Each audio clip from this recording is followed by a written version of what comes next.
বুদ্ধ পূর্ণিমা উপলক্ষে আমি এই অনুষ্ঠানে উপস্থিত হয়েছে। আমি একেবারে কষ্ট করে খুব কষ্ট গরম মন্দিরে আইছি। কেন আইছি?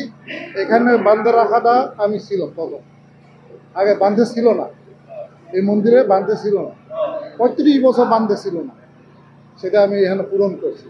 এইটাকে উপলক্ষ করে আমি আসছি। আর একদিকে বৌদ্ধমূর্তির ১০০ বছর এবছরে এই পূর্ণিমা পূরণ হয়েছে, সেটা উপলক্ষ অনুষ্ঠান। আমি আমার অসম ছিল আছে। ওয়ালটন আবারও মিলিনিয়ার অফারে ওয়ালটন ফ্রিজ কিনে আপনিও হয়ে যেতে পারেন মিলিয়নিয়ার।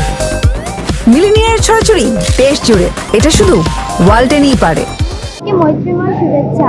আজ এখানে বৌদ্ধ ধর্মের বিভিন্ন অনুষ্ঠান, আজকে বৈশাখী পূর্ণিমা, এই দিনটিতে আমরা বিভিন্নভাবে অনুষ্ঠান উদযাপন করি। আজকে আমাদের এই বুদ্ধদেবের ১০০ বছর পূর্ণ হয়েছে, ফলে আমরা বিভিন্ন জায়গা থেকে এখানে এসে অনুষ্ঠান উদযাপন করি। বছরই বৌদ্ধ পূর্ণিমা উদযাপন করা হয়, রাখাইনরা উদযাপন করে, কিন্তু এবছর একটা মানে বিশেষ বিষয়টা যোগ দিচ্ছে, সেটা হচ্ছে এই যে গৌতম বুদ্ধের প্রতিবিম্ব বা প্রতিকৃতি, এই প্রতিকৃতি স্থাপনের ১০০ বছর পূর্ণ হয়েছে এবছর। যার কারণে এই রাখাইন সম্প্রদায়, কেরানীপাড়া রাখাইন সম্প্রদায়ের লোকজন এই বছরের বৌদ্ধ পূর্ণিমাকে এই জাঁকজমকপূর্ণ সব পূর্ণার্থীদের দাওয়াত করে এই অনুষ্ঠান আয়োজন করেছে। বৌদ্ধ পূর্ণিমা, এই পূর্ণিমা উপলক্ষে প্রতি বছরই আমরা এখানে ধর্ম পালন করি।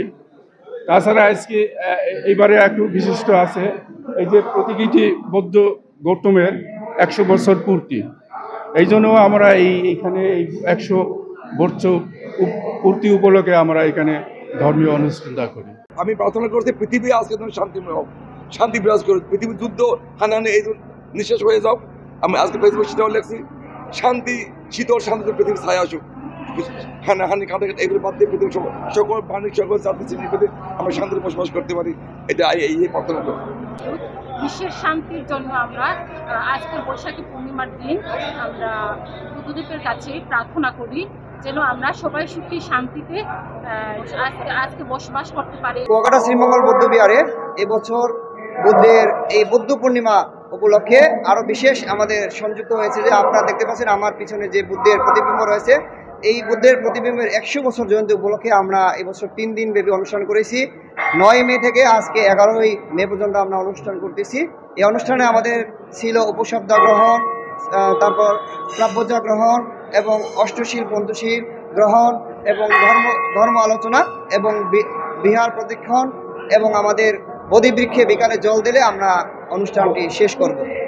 আমি মনে করি আমাদের দেশের মানুষ সকলেই মৈত্রী প্রিয়, সকলে ভালোবাসার প্রিয়। আশা করি সকলে একে অপরের প্রতি ভালোবাসা দিয়ে সকল ধর্মের মানুষ একত্রিতভাবে এই দেশে বসবাস করার একটি সুন্দর একটি পরিবেশ গঠন করে।